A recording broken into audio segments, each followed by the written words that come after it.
You're listening to Feathers, a podcast of stories of women walking in faith.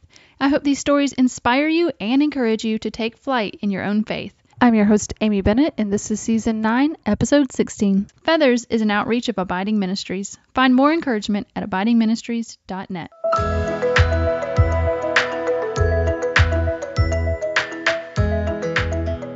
Well, hey friend, I cannot believe it, but we are at the end of Season 9. 16 episodes we have traveled together since August.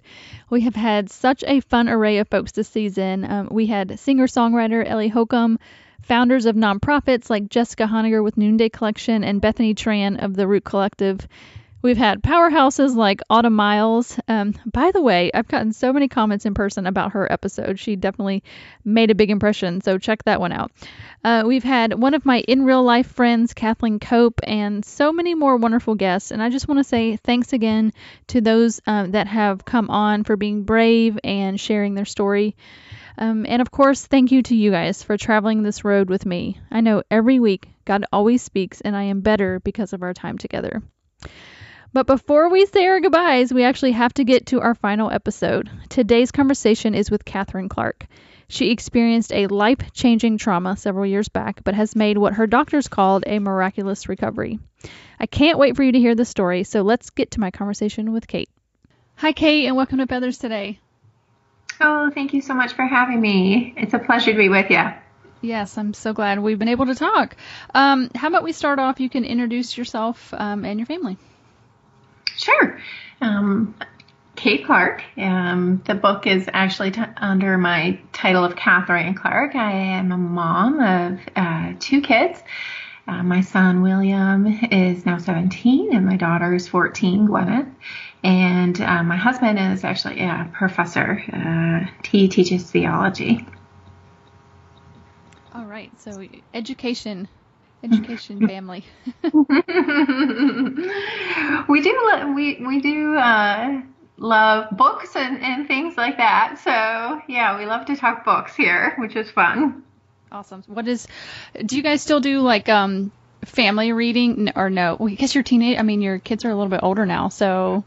Well, we do sometimes do family reading, depending on like the season. I think for Lent one year we took a time and read Screwtape Letters together. Everyone had to be holding a copy of the book in their hand though, because it's just a little hard to follow otherwise. But often what we'll do too is we'll just read books side by side, and then we'll talk about them later, because you're not always able with teenagers to get like that time where everybody's available at the same time. Oh my goodness. What a good idea to read C.S. Lewis with your teenagers together. Wow. Screwtape Letters is a great one. I had never thought about that. Mm-hmm. It is a great one. And I had read it so many years ago and just was really impacted again by just how profound and how funny it is even, and yeah, how challenging it is. Yes, for sure. Okay. That gives me some ideas with my teenagers. Well, you mentioned the book, and I'm excited to talk with you about it today. It's called Where I End, A Story of Tragedy, Truth, and Rebellious Hope.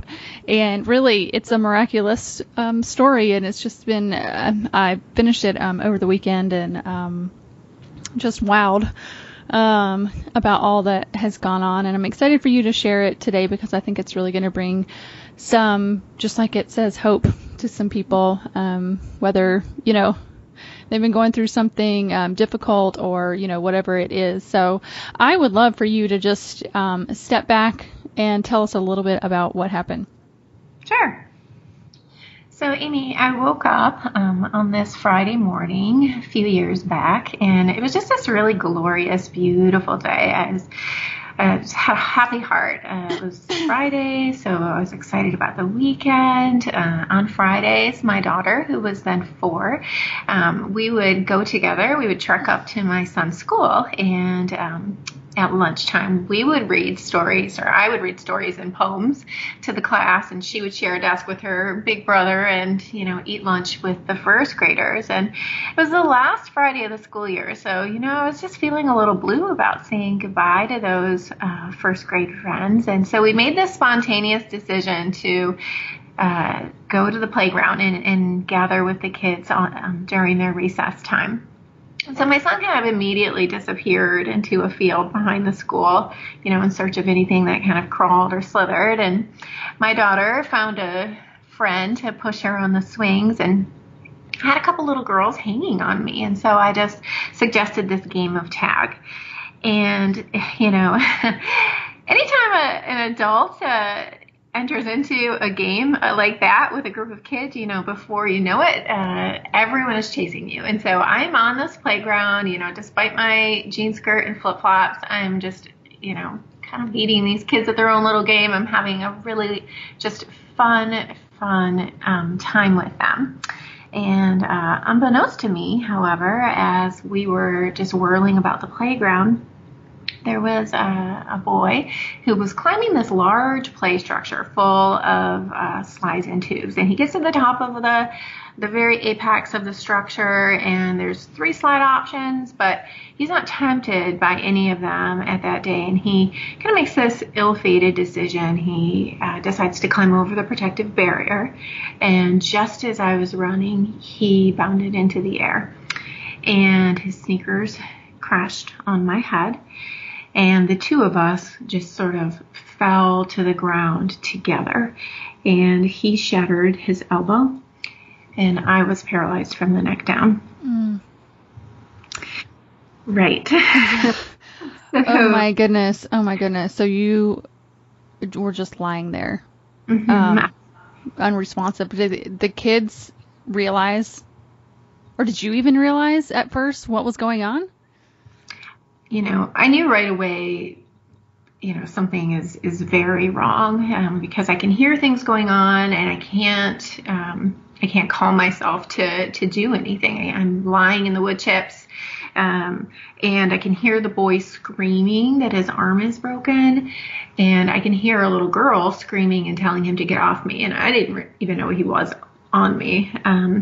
So I think the kids perceived pretty quickly that something was quite wrong, and pretty soon a teacher came and whisked the boy away from me, and one of the teachers just kneeled down, and it wasn't a Christian school, but she started praying for me, and I could just sense like this crowd of children begin to press around me. So I didn't know it until later, but I was told that, there were many, children and just teachers crying. They just knew something is really, really wrong here. One of the things that you talk about in the book is you liken it to when people are at a football game and they see that a player is down, and everybody's just, you kind of just hold your breath. Mm-hmm. And say, I just hope, the stun of it all will just wear off and they'll eventually get up. Right. My husband and I are college football fans. I went to the University of Michigan. So we have watched many games where, somebody gets hit. You're all kind of like, they're just stunned, and everyone's kind of holding their breath, like you said. And then there's like this sigh of relief and just cheering and applause when you see the person, up on their feet. And that was just not where I was. I wanted to move, but it was, and I think everyone was hoping, just give her a few seconds, give her a minute, she'll kind of rally. And I actually remember saying to the teacher who was there, I need an ambulance. So I was the one, I think, who eventually just said, I'm not getting up. Right. And that moment is what you begin to say. I mean, what you would look back on in future years to say it kind of cut time in half for you. Like there was the stuff all before that, and then everything since then. It became a real defining moment. So talk about what that process began to look like after you got to the hospital. Sure. So I got to the hospital, and I think that my husband had arrived at the school, and so he went to the hospital with me. And I think that he still has in his mind, like, this is maybe just like a nerve pinched stinger, one of those football things. And obviously I'm hoping that I'm going to gain something, but I can feel that there is a great pressure on my body. So I know, maybe probably more than he does, that this is bad. But I get to the hospital. I am, tossed and turned and poked and prodded by the emergency doctors, and then I'm sent for an MRI. And put kind of in a holding area. And when the doctor comes back, we can just see from the expression on his face, like everything has drained out of him. He's just gray. And he says that there's an obvious serious injury, and that they are looking for a doctor, a surgeon who is willing and able to perform the operation that's necessary. So no one says quadriplegia at that moment to me, but that is what is the diagnosis at that time. Mm-hmm. And the surgeon comes, and he doesn't really mince words with me in terms of the seriousness of it. He tells me that I have a Christopher Reeve level injury. Wow. For any of your listeners who are a little bit younger and that doesn't ring a bell, Christopher Reeve, he was the guy who first played Superman. I was going to say, he's Superman to a lot of us. He's Superman, exactly. And so we all have really vivid images of the once strong man who was, confined to a wheelchair, and then who eventually succumbed to that, and who also died from his injury. He was also quadriplegic. And so the surgeon tells me that my injury is just a teeny bit lower than Christopher Reeve, and that he needs to go in. So I'm not on a ventilator. So that's one difference between the two of us. But a ventilator is inserted for surgery, and he tells me he's going to cut the front of my neck and go through that way and remove all the broken, fragments. There's a disc that's literally crushing my spinal cord, and so he needs to take that out, and then with some donor hardware and bone, put me back together. And so that's our evening. My husband makes the call to family and friends. We were living in West Michigan at the time, and there was no immediate family or friends actually in that area. We had just it was like a stop along the way for us, because my husband was in school or working on his PhD at the time. So everyone's kind of making this long sad trek to the hospital. And that evening, the doctor comes out and he tells my family and friends who are there that he's hopeful that I'll come off of the ventilator, but beyond that, hope is discouraged. And so that means basically you can, they think you're going to be able to breathe on your own, but correct. So you can speak, you can breathe, but you can't move. And talk about one of the things I was so moved by in the book was all the realizations that you had of things that you would not be able to do, and they were such at times seemingly small things. They were. I remember very specifically feeling like, Lord, I want to hug my kids. I cannot move these arms. It's such a simple gesture, and my heart is aching. I also remember specifically thinking, I want to braid my little girl's hair. I just, I want to run with them. We were a family that just really loved to be outside, and so there's just lots of running and playing outside. And so those are the things that are, going through my head as, even before I'm wheeled into surgery, and then after surgery, I'm just thinking, very much, Lord, please let this cup pass from me. I really want to be present with my family. Yeah, and goodness, what you endured those first weeks in the hospital. I mean, you just don't even think about like how vulnerable it makes you when you are relying on somebody for everything. Right. Literally everything. So when I'm after the first week in the hospital, I'm transferred to a specialized rehabilitation hospital, and they literally use like a crane to transfer me from my bed to my wheelchair, and then they'll, wheel you into the shower and do everything for you and, wheel you back. And then it's a whole process of, getting dressed and feeding. And so, yes, in terms of vulnerability, at a level that I've never quite experienced. Right. But we've got some hope in this story. Actually, we've got a miracle in this story. So begin to tell us what happens over the next week. Sure. Sure. So the first movement I gain is in like my left foot. And, there's an interesting thing about quadriplegia is there's sometimes some people think that there's no movement, and that can be the case with complete quadriplegia. But with other types of quadriplegia, there's sometimes like you can have like a spastic movement, or it's not quite controlled, but I'm thrilled at the movement, and doctors are pretty quick to kind of want to slow me down and say,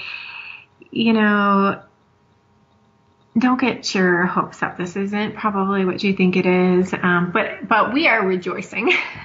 We are happy with every kind of infinitesimal, movement or ability. I start with, no ability, I can't move my wrists, or they put things on my wrists, they put things on my legs, they put things, all over my body. But what the Lord was kind to do, I didn't have one of those, days where it was like pick up your mat and walk moment. But I did slowly gain little pieces. And as I was living in the rehabilitation hospital, I was there for 40 days. And the Lord gave me back a lot. The day that, the first day I was on my feet in the rehabilitation hospital, it was this moment in this room where there's therapy and there's lots of people kind of at their own little places doing therapy. And it was this really almost holy moment where it was just quiet and people, I think, were just stunned. The walking, I'm going to tell you, Amy, it wasn't pretty. It wasn't super fluid, but I was on my feet, and it really was an amazing, amazing moment. And so, yeah, truly, truly miracle. Well, isn't the doctor, didn't they basically say that's what it was, a miracle? Yeah. My surgeon, he heard a rumor that I was on my feet and thought that can't possibly be true. And so he makes the drive over to the rehabilitation hospital. And it's funny, in that moment, I was actually in therapy. I was using kind of this high walking device. And I had a therapist with me, and he sees me and he just kind of stops and he grins, and I say to him, "Oh, you did good work." And he just shakes his head and he says, "I can take no credit." And then he says, "God did this." So it truly was this incredible kindness of the Lord to a very fragile, broken woman. Oh, praise the Lord. Oh, my goodness. That's amazing. Yeah. Mm-hmm. It's amazing. Will you go on in the book to describe, although that you can walk, you eventually begin to drive, but there are limitations. Give us an idea of what life looks like today.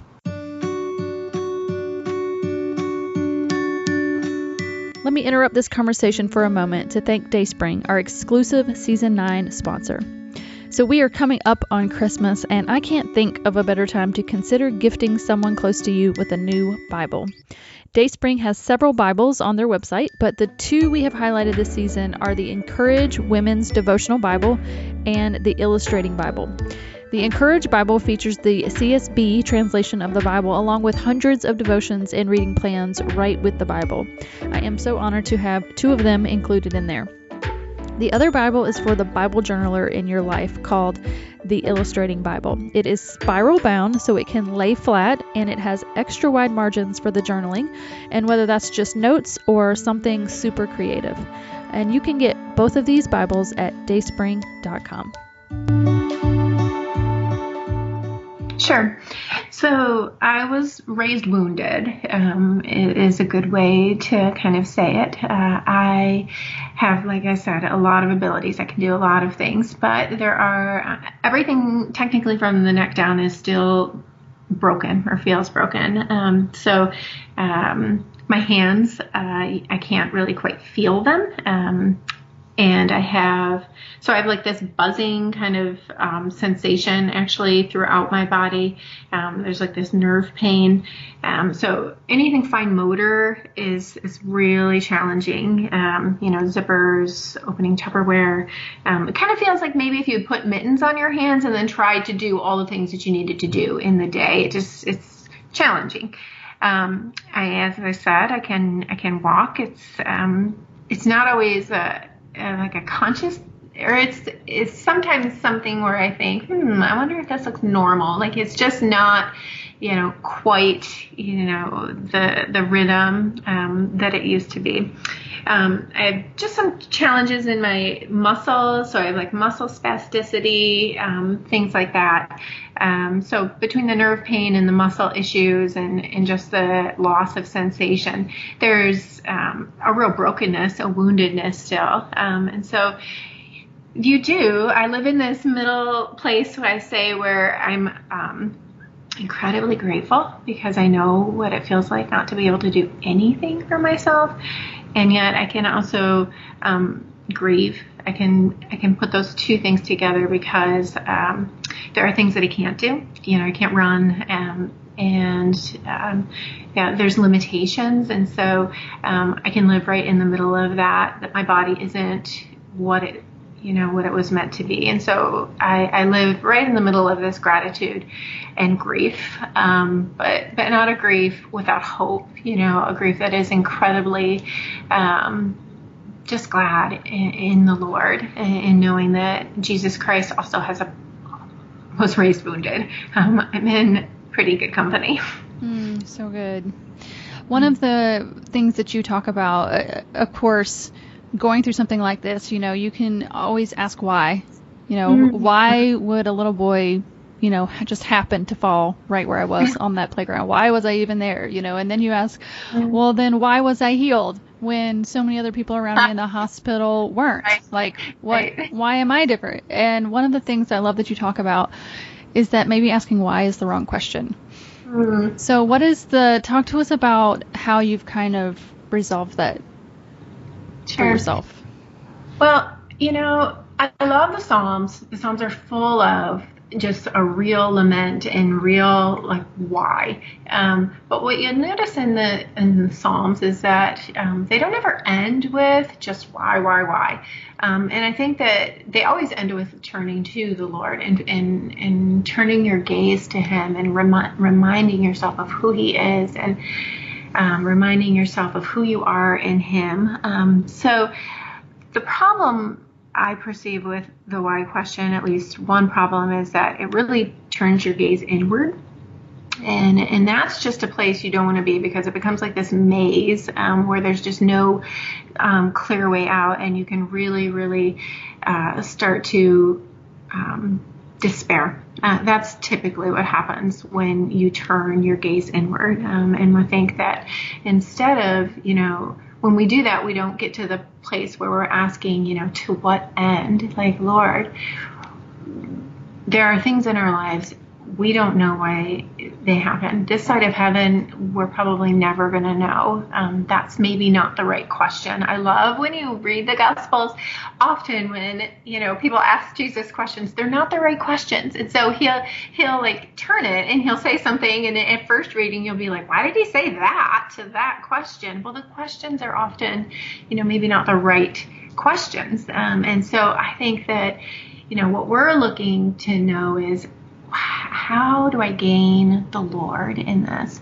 How do I gain his presence and his purpose? He's so good to enter into the suffering and the pain with us, and to, take these things that seem like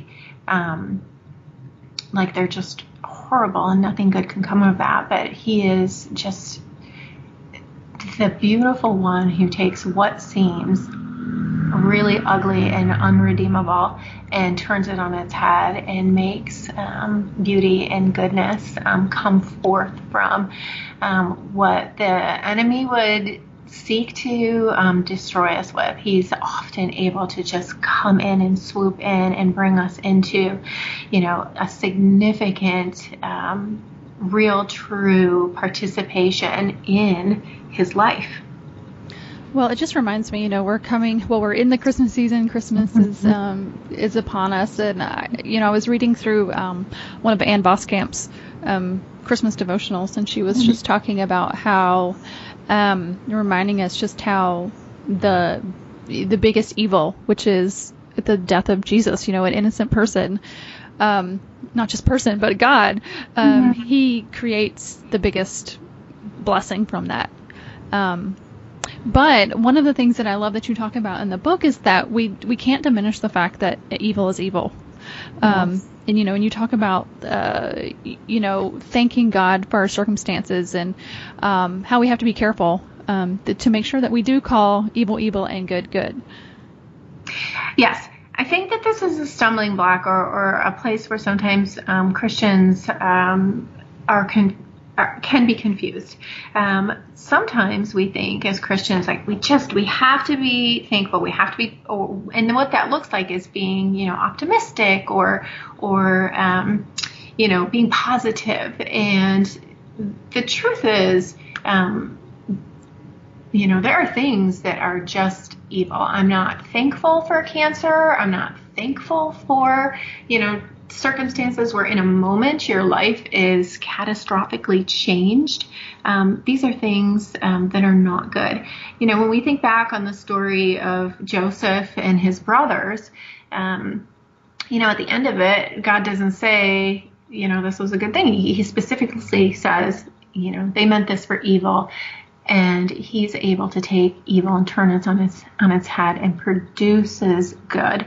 And so we're thankful, not for, these horrible things that happen, but we're thankful for the one, Jesus, who enters into our suffering, and is able to turn that on his head and produce something, really beautiful and lovely. And like you mentioned, the Advent season, my goodness, I'm, truly just basking in, the wonder and the mystery of Jesus coming into our lives, as a baby. And so for me, as I'm, in the hospital and I'm relearning everything, I'm pondering there is a Jesus Christ also, had to learn how to hold a fork and, strap his shoes and, all of these lessons, he is the one who becomes small and vulnerable and subjects himself to the task of learning all these things that I actually then later in life find myself relearning. And so I'm just, deeply moved by his becoming small and vulnerable for us. Well, it's all about, I love that kind of phrase as to how he enters in. He entered into the world. He enters into our pain and our hurt. And I just love that. I love that idea of that, it says to thank God in all our circumstances. But that's because we can thank him because he is with us, even in the evil things. It's not that we're thankful, oh, thank you for cancer, I'm just so glad that's in my life. We don't have to we don't have to look at it like that. We can be, thank you, Lord, that you're with me in this evil, even though I'm in this broken world and these broken things are happening to me. Thank you that you are with me. Right, and I'm not alone in this. Often when we're in painful circumstances, we go to a place that it really makes us feel isolated, and we feel like we're kind of outside the grip or care, of our Heavenly Father. And that is just the farthest thing from the truth. It couldn't be farther from the truth. When we are suffering, we have a God who suffers. Suffers with us, but he's not just mere sympathizer in our pain, even though, that as lovely as that is, he also is there. He's the one who can come into that circumstance and say, I am with you and I'm powerful. So you're not going to die in this. You're not going to drift away and be unknown in this. I am with you and I'm powerful, to overcome the fears, the anxieties, the sorrow, the pain. I'm just always humbled by and strengthened by the truth that not only is he with us, he's also powerful to overcome. Yes, amen. Mm-hmm. Well, one of the things that you have had to deal with along the way, of course, is grief. I couldn't even begin to, count the ways that you've had to grieve losses. But I would love for you to speak of some of your perspective that you have learned about grief. You say in the book, or you talk about where you see a lot of people approaching it as in that grief should just be shunned, put on the happy face that, it's a trespasser in my life and I don't want anything to do with this. So just, push it all down and we're going to be fine. Right. Or people try to just take on this life of grief, like a woe is me, I'll never get over this. This thing is defining my life. I'll never, kind of recover. But you have kind of a different way to see how to handle that. I'd love for you to speak to that. Sure. So that is true. I think that sometimes grief and sorrow, we just don't know what to do with that. I mean, it was never meant to be. And so when we see someone in grief, sometimes there is this temptation. People would come in and they'd say, well, God works all things together, for the good. And that's such an awesome, lovely truth. I hold on to that. I claim that. And yet, I think that sometimes Christians will utter that, yes, less as maybe a balm to what's happening and more is like, I feel so uncomfortable in this setting of sorrow and grief that I'm just going to put a verse on it. And what it does is it doesn't really give that person room to grieve. And we need to grieve. Jesus Christ grieved. I love when he comes to, Mary and Martha, and he knows what he's going to do. Their brother Lazarus is dead, and he knows already he's going to raise him from the dead. So he could very easily say, hey, you don't have to cry. I'm going to do something awesome here. But what he actually does is it says he weeps. And that's really arresting to me. It really makes me just pause to picture him, literally he's just sobbing. He's just, here he is, life and light of the world, and he's confronted by death. This is not how it's meant to be. And so we do need that space to grieve. And then, as you said, though, we don't want to be that person who also lets grief be sort of the star of their life. This is, that's what they talk about or blog about or, write about is just, grief. And the truth is, we grieve and then we gather ourselves The part of the Christian life really is that we're called to have quite a bit of mettle or, grit. We're not actually even allowed to just, lie down on our bed and just cry. C.S. Lewis has this great quote. We're actually reading through Narnia again with my daughter, and he says, crying is all right in a way, but you have to stop sooner or later, and then you still have to decide what to do. And that's, true of all of us. Cry your tears. But then you also have to, pick up your mat and you have to rise, and you have to lean into, the calling that the Lord has. There are still, we're part of community. We're part of the body of Christ.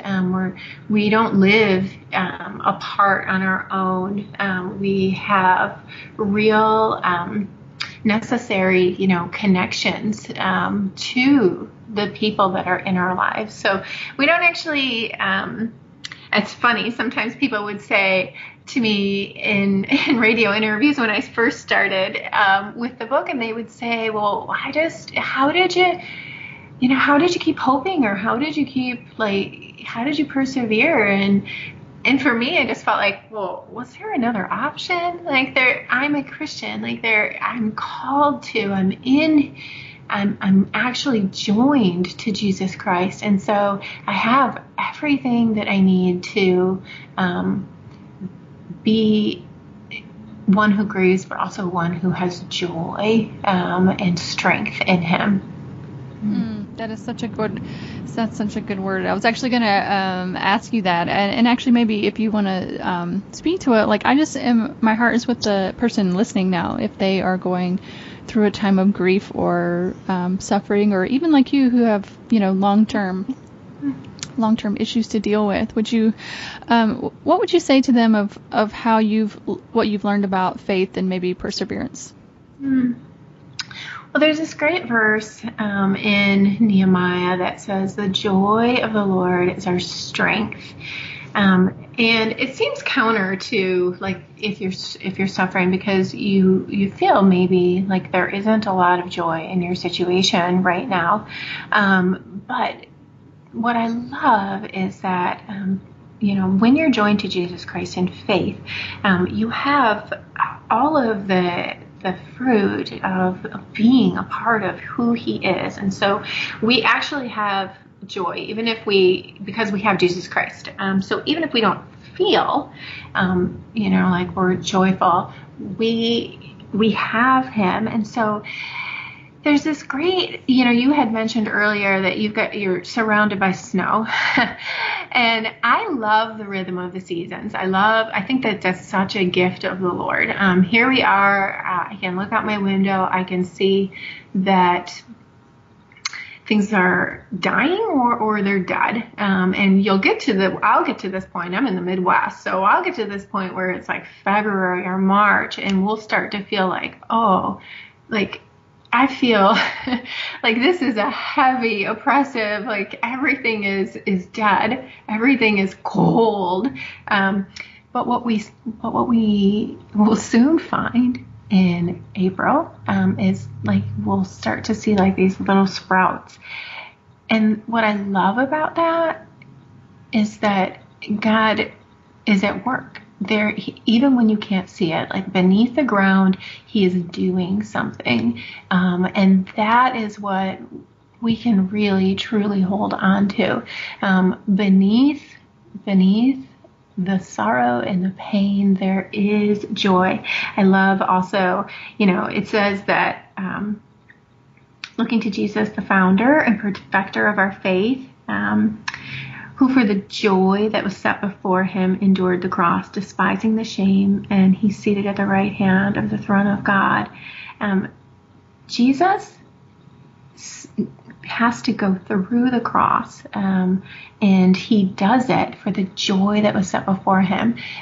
So He he goes through the cross, and by doing that, this joy has this ability to it comes through on the other side of the pain and the sorrow. It's there, and so I would encourage, the person who is feeling, sometimes we get to places where we feel like we're desperate, we're broken, there's no hope for this situation. First of all, I would very much encourage them to reject the lies of the enemy who wants to tell you those things, that there's no hope or the Lord doesn't see you. Those are not true. And then replace those with the real foundation of, entering into the joy of the Lord, which we do in church, which we do in community, which we do in, our time with Him. I just feel like we're very prone to wander. I'm very prone to wander and very prone to forget. And so we continually need to be reminding our hearts of who He is, putting ourselves, in places where we even have friends who can hope for us when we feel like we can't hope. That's actually a real part of being in the body of Christ. You're connected to people who can love and carry you and through times that are really dark. Yeah, absolutely. Yeah, speak for a moment, and I love that you talked about that. Is this that you brought up the community, because you talk a lot about that in your book. What has community meant for you these past years? Mm-hmm. Sure. I don't think that I've always loved the body of Christ and loved like the church per se, but I don't think that until now I have really realized how necessary we are for one another. I think as Americans we can be very isolated, kind of individualistic type people. We like to feel like we've got it together and we can accomplish so much, and but to be human really means to be in community, and so that's community with God and also community with people, and it's only in that place that I think that we truly are or can truly be who we were created to be. For your listeners who are familiar with Jane Eyre, there's this really interesting quote in her story that says, "I would always rather be happy than dignified." It's a funny quote because she's not at first glance like a super happy character. I mean, she has this incredible sort of tale of sorrow and woe, quite honestly. And so, I kind of pondered that. I thought, why is that there? And I think that there's just this real true sense of we need to be known. And to be happy is to be known, like truly known, not that, it's time to sort of like take those masks. It's like the hour at the ball where you got to take those masks off. So truly known, we want to be truly known, but that takes some vulnerability. Mm-hmm. It takes away your dignity sometimes. It does. Well, yeah. I can tell you, but guess what? I obviously, there's not a lot of dignity in having like people do, literally everything, for you, showering, bathrooming, all those things. But our Savior, he also subjected himself to things like, he needs his diaper changed. He's fallen down, he's learning to walk and falling down. Like he did not choose dignity over brokenness. Even, the brokenness of the cross, there he is, exposed before, the crowd of people. And so, we're not alone in that. If he had chosen dignity over brokenness, we would all be, in a very lost place. So we can take our lead from him. Yeah, and I've never really thought about that word. It's interesting that you use the word dignified, because I think people use the word vulnerable a lot, and I don't know if it's just overused or what, but something about that word dignity, like, it's almost as if, I don't know, for some reason it's connecting really well with me today. But I wonder if that is something that we could think about, almost as a measurement. Like, if I'm losing a bit of my dignity, maybe that means I'm risking being known. And maybe that's just a flag that I'm, headed in the right direction. Mm-hmm. It doesn't, often the things that got us calling us into initially, like, they don't feel that good. They hurt a little bit. He's calling us to die to self. And the reality is that's hard, but the strength and the goodness of it and the beauty of it is that there's something better on the other side. If you can be truly who you are with a friend and not have to, put up these guards or masks or things like that, it's just a sweet, good thing. And it's how it was meant to be. Mm-hmm. Well, that is so good. That's so good. Well, my goodness, I have enjoyed this so much. I just thank you so much for being willing, actually, to even share your story. So I appreciate it. And if people want to connect with you, get the book, what's the best way for them to do that? You can buy the book, I think, online in several different places. You can buy it from Moody Publishing or Amazon or I think Barnes & Noble. I think that there's several different Christian books, so several different options for it. Mm-hmm. Awesome. Well, thanks again for being with me today. Oh, thank you so much for having me. It was my pleasure. I hope you enjoyed that conversation with Kate. I am always so amazed at the resiliency of individuals that experience such traumatic events. I think the secret that they have learned that Kate talked about today is that they have learned to focus not on circumstances or what was lost in the past, but they focus on Christ. They focus on his presence in their circumstances.